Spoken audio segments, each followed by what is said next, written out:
As we celebrate Independence Day, it's always good to remember those who have sacrificed to keep our country safe. That's what they did in Shiloh, Illinois recently. In tonight's Making a Difference report, how a community honored a Pearl Harbor sailor as he reached his final resting place 76 years after he was killed.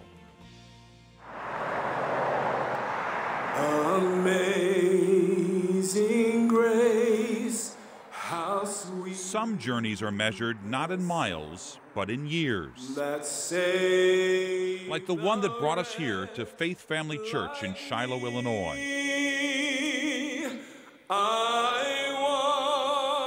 After more than 7 decades, U.S. Navy Seaman First Class Robert Monroe Temple has finally come home.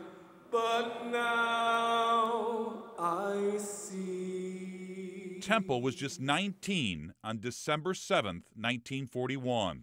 I remember our sitting around the radio at my aunt's, quite a few of the family, listening to the events of Pearl Harbor. From the NBC newsroom in New York, President Roosevelt said in a statement today that the Japanese have attacked Pearl Harbor. On the day that will live in infamy, Bobby Temple was aboard the USS Oklahoma when it was hit by Japanese torpedoes. In the weeks that followed, 3 telegrams arrived at the family home. The first 2 to say he was missing, the last to declare him dead. It was gut-wrenching news, especially for Bobby's mom. She was such a pleasant woman, happy and all, and she just changed, and she was just sad all the time. 429 men perished when the Oklahoma went down.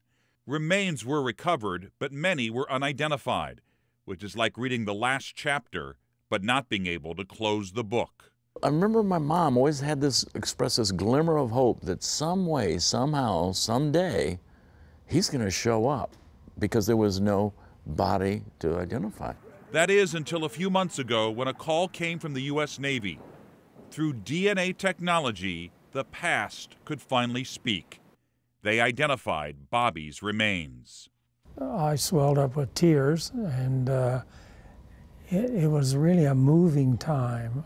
Since Bobby Temple's body wasn't found for so many years, there was never a funeral, never a memorial service, never any closure, until now. Bobby's memorial service was something bigger than just the Temple family. Like a bookmark in their memories, he'd never been forgotten, but this was a chance to remember. And after boot camp, he was stationed on the USS Oklahoma. Full military honors in front of friends and strangers, veterans, and family from all over the country. Iowa, Arkansas, Missouri, Illinois, and some further away.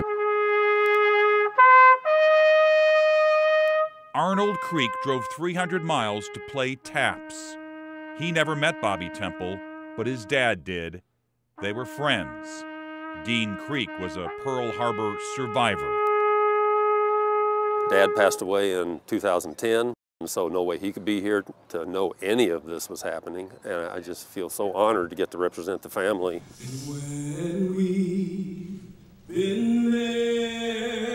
More than anything, this service was to thank Robert Monroe Temple for his service. I have to say there's a bit of pride knowing that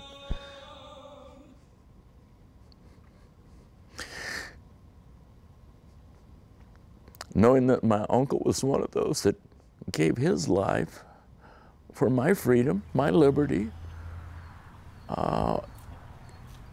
He made a difference. From knowing nothing to a day that meant everything. After 76 years, Bobby Temple finally reached the end of his journey. We have him home now.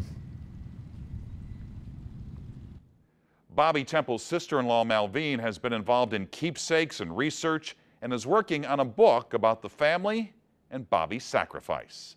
A reminder, we're always looking for unique stories about people making a difference. If you have one, let me know personally at mbush at ksdk.com.